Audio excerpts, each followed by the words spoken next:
¿Qué tal? Buen día a todos. Bienvenidos a este nuevo espacio de Antítesis, que es nuestro canal de Antítesis por YouTube. Su servidor, Alejandro López Galicia, fundador de este proyecto académico que está hecho y pensado para ti, para todos los que quieran aprender un poquito más sobre ciencia.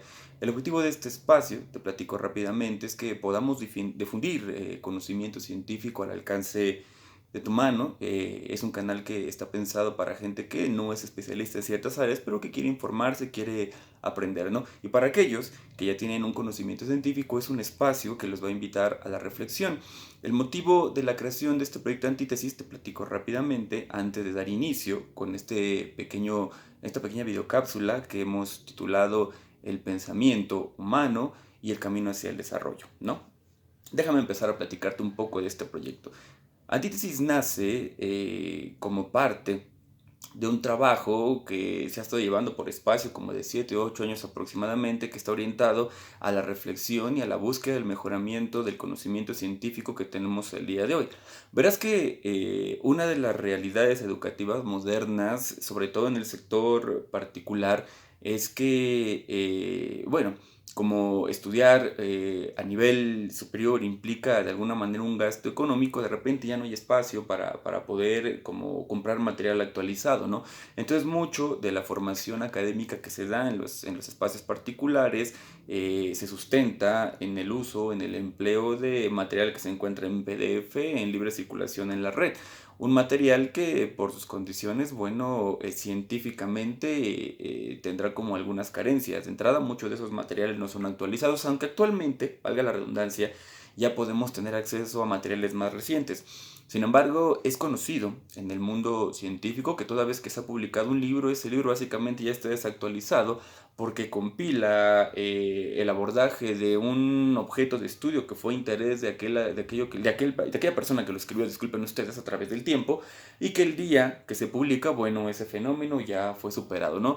Es una de las tantas críticas que le podemos hacer de repente al sistema educativo y al material que se utiliza, repito, para formarte académicamente, ¿no? Sin embargo, el hecho de que el material esté desactualizado no quiere decir que no es buen material para seguir creciendo en tu desarrollo científico, ¿no? Bueno, pues Antítesis nace de esto, de que estamos en un momento moderno en el que estamos como volviendo a buscar esta creación de una globalización en todos los aspectos, y la educación no está exenta de ello, ¿no? Hemos estado peleando mucho por generar programas educativos que estén a ciertos niveles estandarizados, de todo saber quién hace los estándares y en función de qué, pero normalmente tomamos como punto de referencia a lo mejor algunos modelos educativos, ¿no?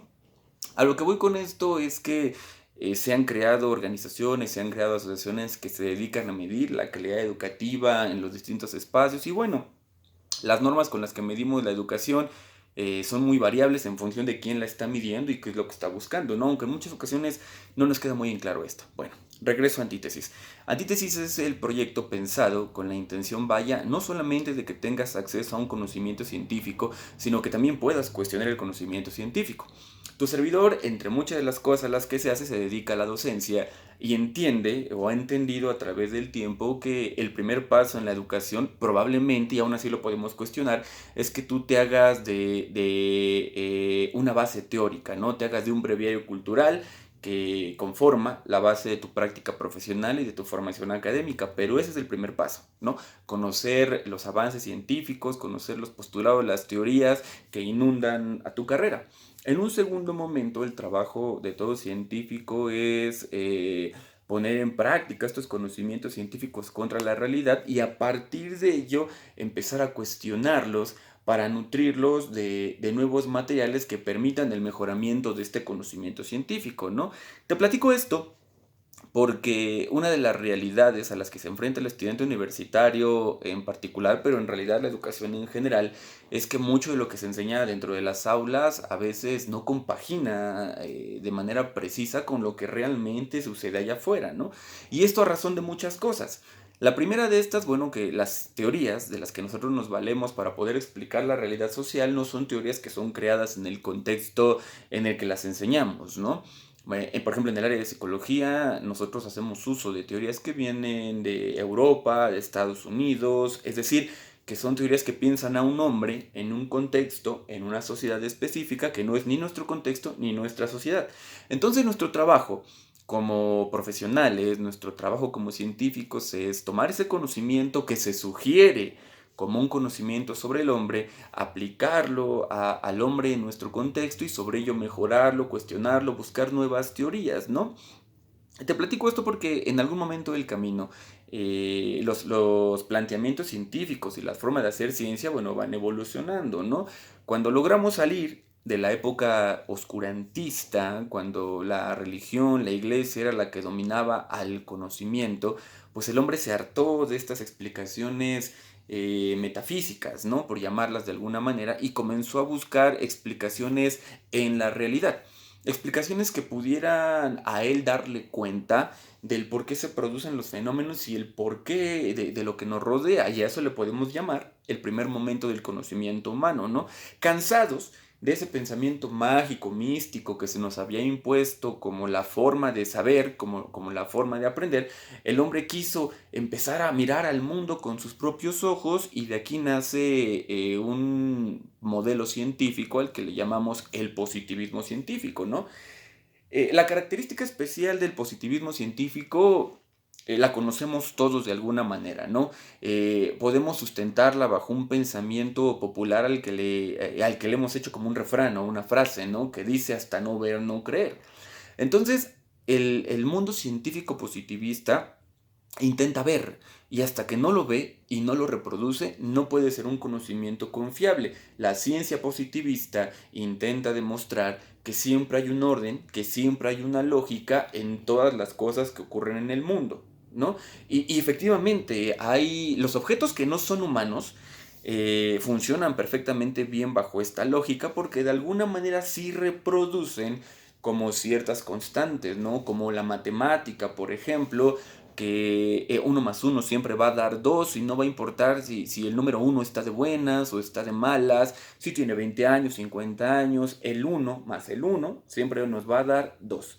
El problema es que cuando este pensamiento científico positivista intentó aplicarse a los estudios del hombre, comenzamos a toparnos contra la pared, porque nos damos cuenta que los hombres somos muy diferentes en función de la edad que tenemos, del contexto cultural en el que crecemos, de la tecnología, de la ciencia, del medio ambiente. Entonces en nosotros, como seres humanos y como objeto de estudio, es muy complicado poder crear, yo podría decir que incluso imposible, poder crear un modelo científico positivista que nos asegure que al seguir ciertos pasos vamos a obtener determinados resultados. Te platico esto porque una vez que los marcos positivistas no pudieron dar cuenta de los fenómenos humanos, nace otro enfoque científico al que se le llamó el enfoque social. Este sí intenta aceptar la idea de que nosotros como seres humanos no somos constantes, vamos a cambiar en función de un montón de variables. Repito, en la matemática 1 más 1 siempre nos va a dar 2 y no importa si tú estás de buenas, si estás de malas, si estás enamorado, 1 más 1 siempre va a dar matemáticamente hablando 2, ¿no? Porque si nos ponemos poéticos, 1 más 1 tendría que dar 1 y hablamos de la dinámica de una pareja, ¿no? Pero matemáticamente hablando, no.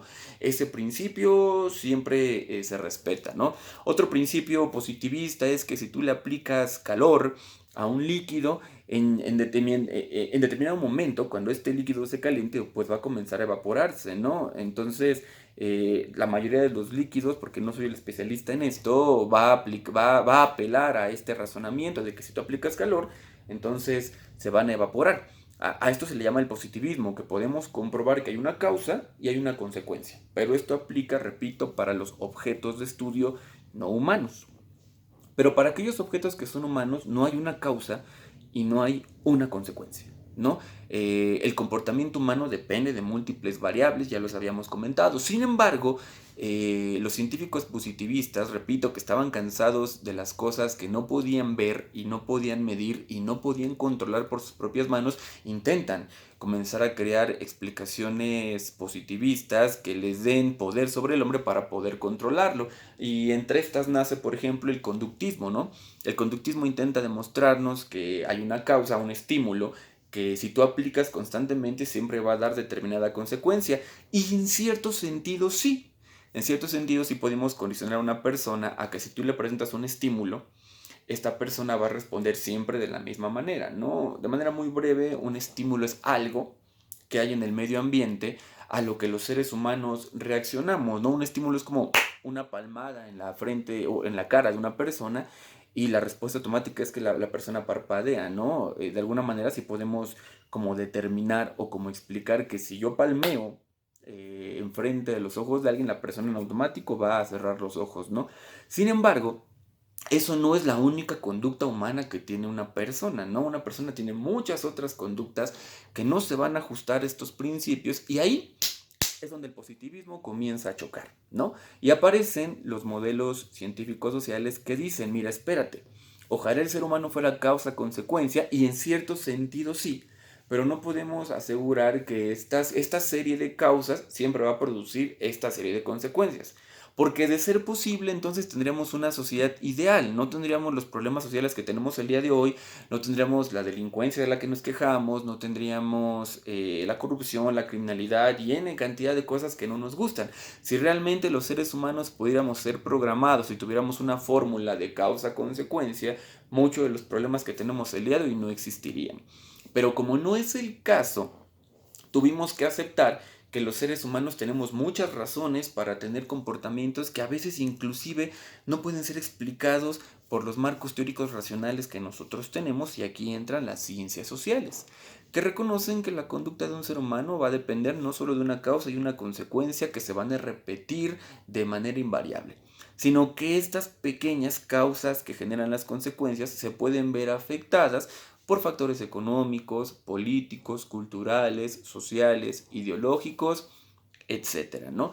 De hecho, en el mundo de los pensadores científicos, hago aquí una alusión, porque no es lo mismo un investigador que un pensador. Hay investigadores pensadores, hay investigadores y hay pensadores, ¿no? Un investigador es una persona que utiliza un método científico, no hay únicamente un método, ¿ok? Para poder llegar a la verdad, ya hablaremos de ello en otra cápsula, que utiliza un método para poder descubrir algo que está en la realidad o para poder explicarlo. Mientras que un pensador no necesariamente está descubriendo algo a partir de la experimentación. Un pensador más bien intenta observar una idea, una teoría desde diferentes puntos de vista y enseñarnos a mirar una situación desde diferentes ángulos. Entonces hay investigadores pensadores, es decir, que están tratando de descubrir algo, pero al tiempo que están descubriendo algo, están preguntándose las posibles aplicaciones que tiene y las consecuencias que puede generar. Hay pensadores, que son aquellos que ya ocupan la teoría investigada, la cuestionan y proponen nuevas formas de entender un fenómeno, y hay investigadores que no están tan interesados en proponer formas de entender distintas, sino en crear una forma específica de entender una situación, ¿no?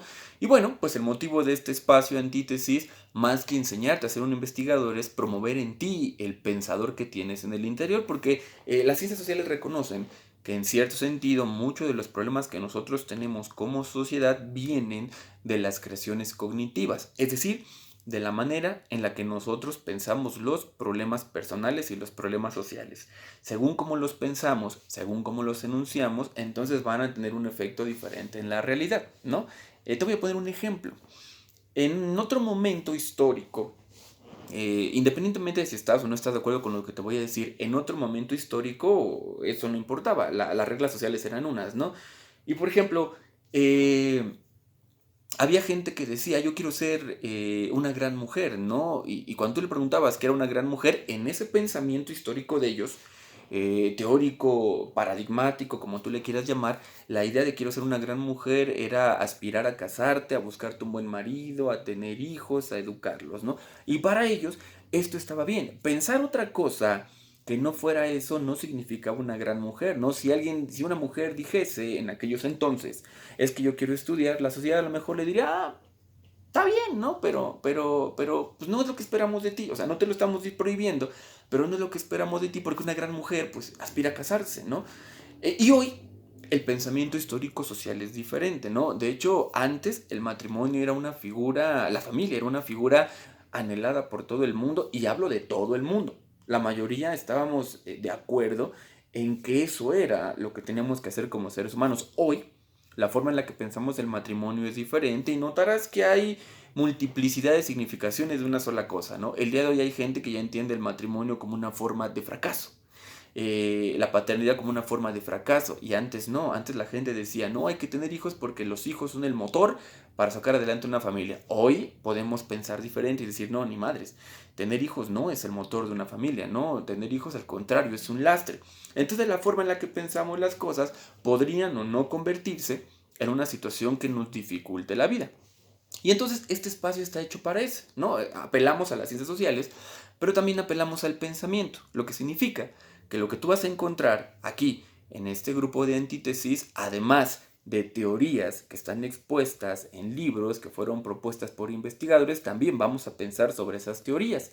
Es decir, no te aseguramos, y ojo, hago esa anotación, que nosotros tengamos la verdad, porque la verdad es algo que nosotros podemos cuestionarle a todo el mundo. Más bien, sí podemos garantizarte que vamos a acompañarte en estos nuevos procesos de pensamiento para que tú aprendas a ver la vida de una manera diferente. Y eso que tú aprendas, que es el objetivo principal de nuestro trabajo, de nuestro interés aquí contigo, puedas enseñarlo a alguien más. Notarás que el día de hoy muchos de los conflictos sociales que nosotros tenemos tienen que ver con la forma en la que pensamos. Antes, la mayoría pensábamos lo mismo, lo que significaba que había una menor probabilidad de que hubiera tensiones sociales. Pero como hoy tenemos múltiples micropensamientos que se oponen los unos a los otros, entonces tenemos una sociedad de mucha tensión porque no estamos de acuerdo con los mismos planteamientos. Estamos pasando por lo que Zygmunt Bauman denominó la sociedad líquida. Líquida quiere decir que todo aquello en lo que creíamos antes está comenzando a ser cuestionado y se está desmoronando, y ahorita estamos intentando crear nuevas formas de pensar que nos den dirección como sociedad. Entonces notarás que mucha de la tensión social que tenemos nosotros viene de que no hemos logrado consolidar una forma de pensarnos como seres humanos, y constantemente estamos renovando esa forma de pensar una tras otra para comenzar a crear esos nuevos acuerdos. No sé cuánto tardemos en ello, pero mientras estos no ocurran, vamos a seguir teniendo conflictos, ¿no? Regreso un poquito a la explicación previa. La ciencia social aparece para reconocer que entonces nosotros, como seres humanos, tenemos comportamientos distintos en función de múltiples variables, ¿no? Por ejemplo, yo en este momento podría ser una persona que gana 20,000 pesos mensuales y tiene una casa de 2 pisos, ¿no? Pero mi conducta va a ser muy diferente a otra persona que viva a lo mejor en Japón, que también gane lo equivalente a 20,000 pesos como yo, que también tengo una casa de 2 pisos. Y aunque tenemos esas dos cosas en común, a lo mejor podemos tener la misma edad, la misma complexión física, llamarnos igual si tú lo quieres, pero el simple hecho de que somos hijos de contextos diferentes nos va a hacer pensar nuestro ingreso económico, nuestra condición de vida de manera muy diferente, ¿no? Y esto es lo que nos hace muy interesantes. El día de hoy, por ejemplo, en esta sociedad de globalización tenemos acceso a conocer cómo son otras culturas. Y normalmente a nosotros nos desagrada lo que otras culturas hacen y lo reprobamos. Pero no es que ellos estén mal, es que ellos ven el mundo de manera diferente, ¿no? Entonces los seres humanos juzgamos lo que vemos en función de nuestra experiencia. Ese es uno de los grandes errores que se ha cometido todavía en la ciencia social, que nos aferramos a juzgar a un grupo social desde nuestra propia línea de pensamiento. Los psicólogos cometemos mucho este error, y ha sido heredado este error por otras ciencias como la criminología, que se apoyan un poco de la psicología, ¿no? Donde intentamos buscar una explicación única para toda la conducta humana a nivel universal. Aunque en el discurso decimos que somos diferentes, nuestros esfuerzos científicos están empujando a buscar estas explicaciones que sean universales y apliquen para todo el mundo, y esto es imposible, ¿no? De hecho, si tú abres un poquito más el pensamiento y eres un poco más social, menos positivista, notarás tú que en tu casa a lo mejor tú puedes tener un hermano, inclusive de tu misma edad, comiendo lo mismo, criados de la misma manera por los mismos padres, y la conducta de ambos es un resultado completamente diferente, ¿no? Te platico esto porque esto es lo que hace chistosa nuestra ciencia social, ¿no? Por ejemplo, la pedagogía, la psicología educativa y otras ciencias han estado peleándose por cuál puede ser el modelo educativo más adecuado que debe adoptar una familia para que sus hijos sean buenos hijos. Y desde aquí tenemos un problema enorme porque nos hace falta definir qué es un buen hijo, ¿no? Nos hace falta definir qué es un buen modelo y nos hace falta definir a dónde queremos llegar con este modelo. Te platico esto porque si no sabemos cuál es el objetivo de lo que queremos hacer y nuestro objetivo es muy abstracto, no vamos a llegar a ningún lado y vamos a estar creando una suerte de caos, ¿no? En los modelos educativos. Te platico esto porque si te detienes un poco a pensar, la sociedad mexicana moderna cuestiona mucho los modelos educativos de antaño, ¿no? Porque eran violentos, porque eran violentadores, porque eran muy positivistas y tenían a la persona bien reprimida, porque los golpes eran una de las formas de educar a las personas, porque los regaños, las humillaciones y los gritos. Fíjate las palabras que utilizo. No las utilizo por casualidad, sino que nosotros, hoy en día, hemos denominado a estas formas de educar a los jóvenes con apelativos negativos. Hoy decíamos, no, pues cómo le van a pegar al niño, pero antes le llamaban correctivo y la palabra correctivo tenía una connotación positiva. Es decir, hoy antes decíamos, aplíquele un correctivo a su hijo y se entendía que le iba a dar un cachetadón. Y que eso lo iba a educar y todo el mundo lo aprobaba, porque un correctivo debe ser positivo, corrige lo que está mal. Pero el día de hoy la palabra correctivo ya no se entiende en una connotación positiva, al contrario, se entiende en una connotación negativa y en automático brinca el semáforo de rojo con la idea de violencia, violencia, violencia, ¿no? Entonces, nosotros concluimos en la ciencia moderna que esos viejos modelos educativos estaban mal porque toda la violencia que sufrieron aquellas personas se convirtió en la violencia que tenemos el día de hoy. Esa es nuestra explicación, aunque hay una laguna gris entre un tiempo histórico y otro, ¿no? Porque empezamos a darnos cuenta de que había un montón de hombres violentos, porque había un montón de gente traumada. Fíjate, cuando aparece la psicología, la psiquiatría o quien se te dé tu gana y dijo, es que esa persona está traumada, la gente comenzó a integrar a su vida el concepto traumado. Antes, cuando la gente no tenía nombre para eso y ni siquiera pensaba que su conducta fuera consecuencia de la educación, no iba por la vida conflictuándose pensando estoy traumado. Pero cuando nosotros les inventamos la palabra traumado y le decimos, es que la educación que te dio tu papá y como no te abrazó y como no te dio dinero, pues te traumó, la gente hoy va por la calle y adjudica sus fracasos personales a los traumas infantiles. Antes era como un poquito más extraño que alguien dijera, pues es que yo sufrí de niño y por eso de adulto estoy traumado, ¿no? Hoy es más común porque esa es la forma en la que entendemos nuestra conducta. De hecho, los psicólogos hacemos mucho abuso del concepto trauma de repente, de afectación, porque las personas ya no necesitan ser especialistas en psicología. La persona llega en automático a consulta psicológica y ya viene con la bandera de estoy traumado porque mi papá me gritó, o estoy traumado porque me regañaron, ¿no? Entonces, tratamos como negativo todo lo que nos pasó en un momento previo de nuestra vida. Dándonos cuenta de esto, los psicólogos, los pedagogos y todos los abogados y todo el mundo empezó a entrarle al vamos a cambiar el contexto cultural y empezamos a crear nuevos modelos educativos a los que les llamamos los neomodelos, ¿no? Es decir, modelos después del modelo que intentan corregir todas estas cosas que estaban mal en otro momento histórico. Hago una anotación. Quiero que te quites un poquito de la cabeza la idea de que si está bien o está mal. Tu servidor no está intentando convencerte que estás a favor o en contra de algo. Lo que está intentando es invitarte a pensar por qué estamos a favor de algo y por qué estamos en contra de otra cosa en función de las consecuencias, de la lógica, de los beneficios, de los perjuicios. Comenzamos, te comentaba, a reestructurar el pensamiento humano y decir, vamos a quitar la violencia de la formación educativa de los jóvenes y empezamos a barrer todo lo que llamamos violencia de esas estructuras, ¿no? comenzamos a crear derechos para los niños, apelativos, que sean menos violentas para que el niño, en vez de decirle tonto, decirle, pues es que tienes por ahí una dificultad, ¿no? Para no decirle tonto le decimos dificultad, pero al final de cuentas le llames tontería, le llames dificultad.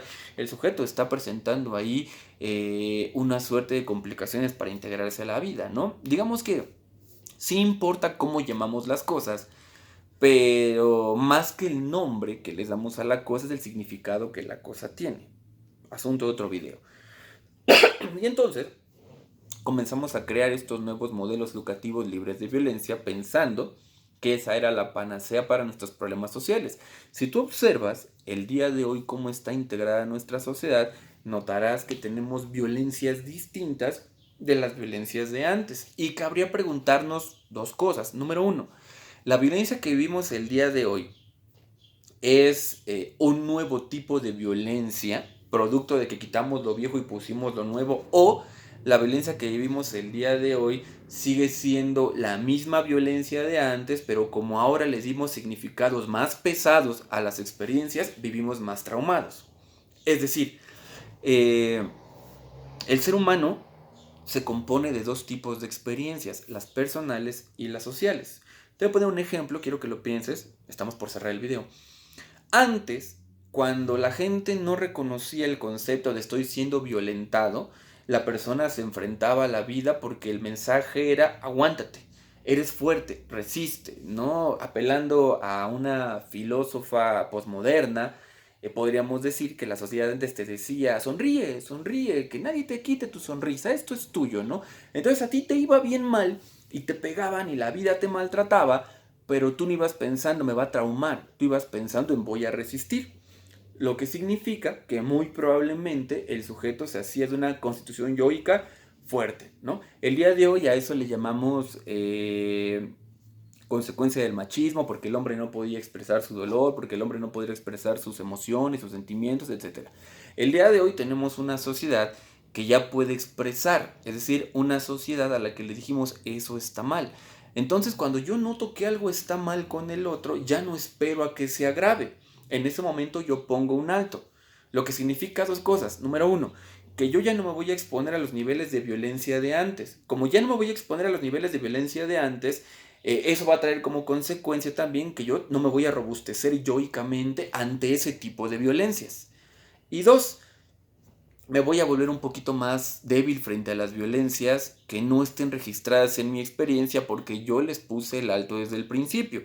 Funciona y no.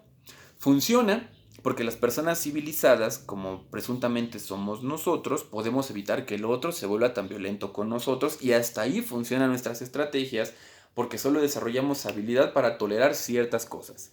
Pero siempre hay alguien que por alguna razón extraordinaria es más violento que el común denominador de la gente y son alguien con quien vamos a lidiar alguna vez. Como nosotros no estamos preparados para lidiar con ese nivel de violencia, ya que desde antes la fuimos frenando, esas violencias las vamos a sufrir con mayor intensidad. Lo que intento decir es que ese hombre violento, que siempre ha sido violento, va a tener el nivel de violencia fuerte con la que te va a tratar. Y en tus experiencias personales están las herramientas que te van a ayudar o a aguantar este nivel de violencia porque ya la has vivido antes y sabes lidiar con ella, o verte superado por esa violencia porque tú no tuviste esas experiencias. Ojo, no quiere decir que está mal, no quiere decir que está bien. Quiere decir que toda transformación social que nosotros hacemos en beneficio o perjuicio de la misma siempre traen ambos elementos, algo positivo como algo negativo. E intentamos entonces volvernos una sociedad menos violenta. Eso estuvo bien, pero lo negativo es que no sabemos qué hacer frente a las manifestaciones de violencia que superan los límites establecidos por nosotros mismos. Lo que significa que cuando llegamos a ese umbral en particular en el que no sabemos qué hacer, nos desajustamos psicológica, social, intelectualmente, porque no tenemos herramientas previas para poder enfrentar esas nuevas amenazas, ¿no? Te platico esto, vaya, para cerrar el video, porque eso es aprendizaje. Aprendizaje es de alguna manera a qué me enfrento yo en la vida, cómo lo integro a mi vida, cómo a partir de ello creo nuevas estrategias para volver a enfrentarme a la vida. Si yo no tengo experiencias de vida, o tengo pocas experiencias de vida, tengo pocos aprendizajes. Tampoco quiere decir que lo tengo que vivir todo, porque no todos los contextos están hechos para vivir ciertas experiencias. Cada uno de nosotros se va a enfrentar a situaciones particulares que son parte del entorno en el que tú estás y tendrás que desarrollar las habilidades para ello. Mientras más experiencia tengas en tu entorno, más aprendes del mismo, más te configuras para poder combatirlo. Y dos, también tiene que ver con el cómo piensas esas experiencias. La forma en la que pensamos las experiencias nos pueden dar la razón, la raíz o el motivo para volvernos fuertes frente al contexto, o al contrario, para victimizarnos frente al contexto. Y bueno, estaremos hablando más sobre este tipo de temas. Esta es una plática introductoria. Te vuelvo a dar la bienvenida a este nuevo canal de Antítesis a través de YouTube para que nos sigas, te suscribas. Aquí vas a encontrar muchos materiales que en ocasiones no subimos en vivo en el Facebook porque, bueno, sabes tú que las otras plataformas tienen ciertas restricciones, así que vamos a intentar dosificarlo. Bienvenido a tu canal, nuestro primer video. Danos like, suscríbete y te esperamos pronto con más material. Gusto platicar contigo. Vuelvo a presentarme, Alejandro López Galicia, iniciador del proyecto Antítesis, tu casa. Bienvenido. Síguenos en nuestras redes, Antítesis a través de Facebook, vía live. Tenemos otra página, Iniciativa IBIR. Ahí vamos a estar. Un gusto compartir contigo. Bienvenido seas. Te esperamos a la siguiente.